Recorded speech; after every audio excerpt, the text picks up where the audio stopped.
My parents disowned me, then wanted my money. The last thing my mother said before slamming the front door was, "You are no longer our daughter." I stood in the pouring rain with one suitcase and nowhere to go. I had chosen love over my wealthy family. 3 months later, the man I sacrificed everything for disappeared. 7 years later, my parents came back. Not because they missed me, because they needed $2 million. And they had no idea I knew the secret they had hidden from me all those years. My name is Emily Carter. I grew up in one of Boston's richest neighborhoods. From the outside, my family looked perfect. My father, Robert, owned a successful company. My mother, Margaret, cared more about appearances than feelings. Everything in our house was about status. Good grades, perfect manners, the right friends, the right future, and especially the right husband. When I met Daniel Brooks, I knew my parents would never accept him. He worked as a mechanic while studying business at night. He wasn't rich, he wasn't connected, but he was kind.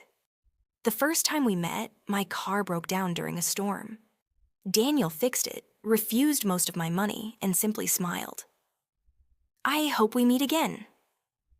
We did, again and again. Soon I realized I had fallen in love. When I finally introduced him to my parents, dinner lasted less than 10 minutes. My father asked one question. "How much do you earn?" Daniel answered honestly. "Not much yet, sir." My father laughed.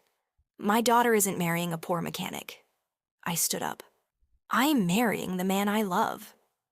The room became silent. Then my father pointed toward the door. "If you walk out with him, never come back." I waited for my mother to stop him. Instead, she whispered, "You'll regret this." I picked up my suitcase. The door closed behind me. That night, I lost my family. At first, life with Daniel was difficult but happy. We rented a tiny apartment, worked long hours, shared cheap dinners, and dreamed about a better future. Then one evening, I found unpaid bills hidden inside a drawer. Daniel owed thousands of dollars.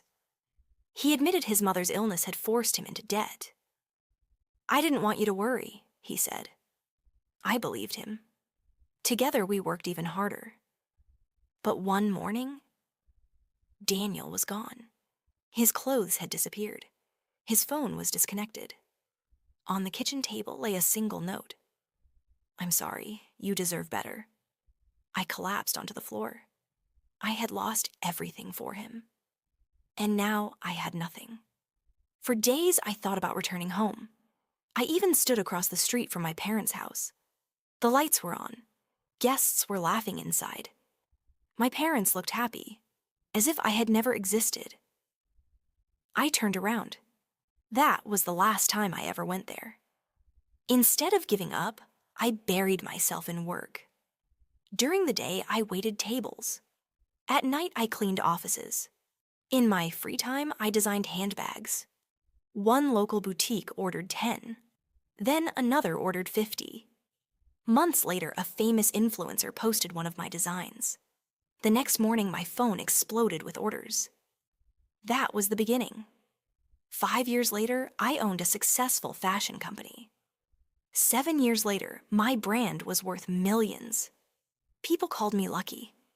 They had no idea how expensive success had been. One Monday morning, my assistant entered my office.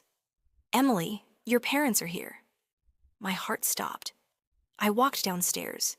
They looked older, tired, but they didn't look sorry. My mother hugged me. I stepped back. My father looked around my office. "You've done well."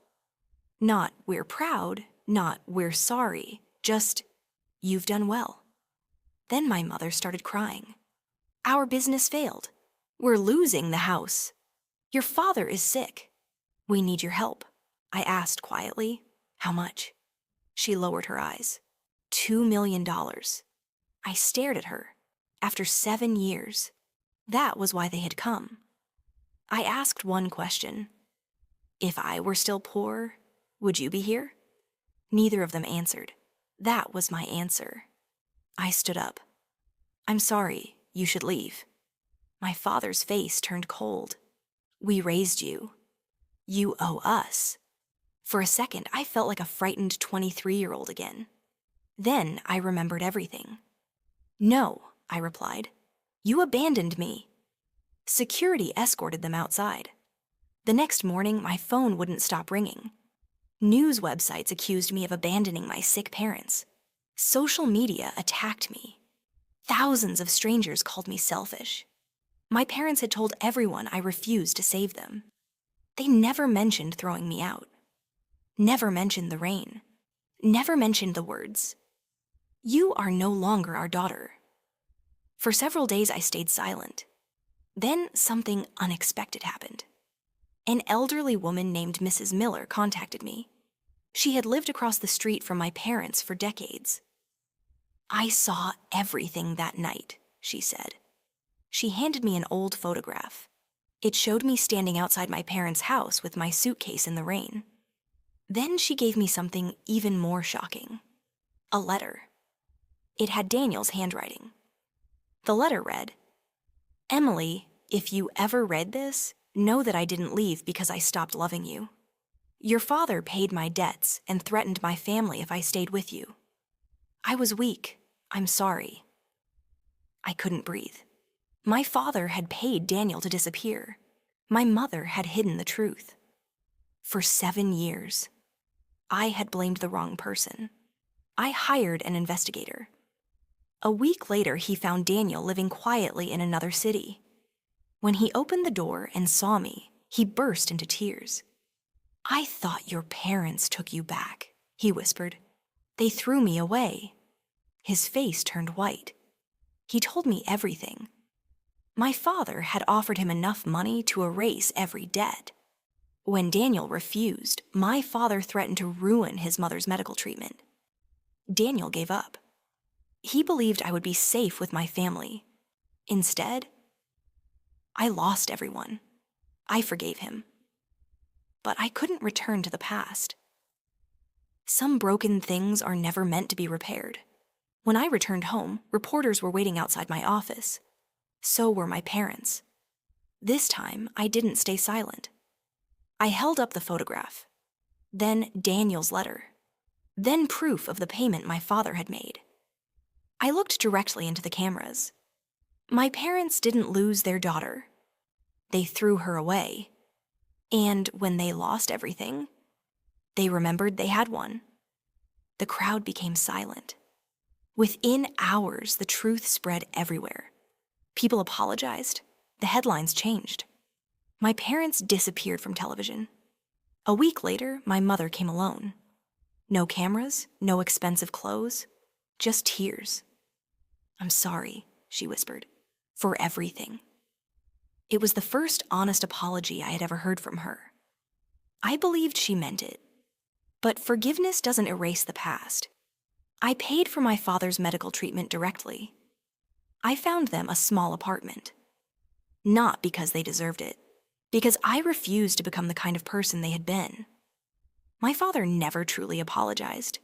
My mother kept trying, slowly, patiently. Maybe that was enough. Maybe it wasn't. As for me, I finally understood something. Success isn't the best revenge. Peace is. Years later, I opened a foundation for young people abandoned by their families. Every girl who walked through those doors reminded me of myself. Lost, scared, alone. I always told them the same thing. The people who reject you do not decide your worth. Because the night my parents disowned me, I thought my life had ended. In reality, it had just begun.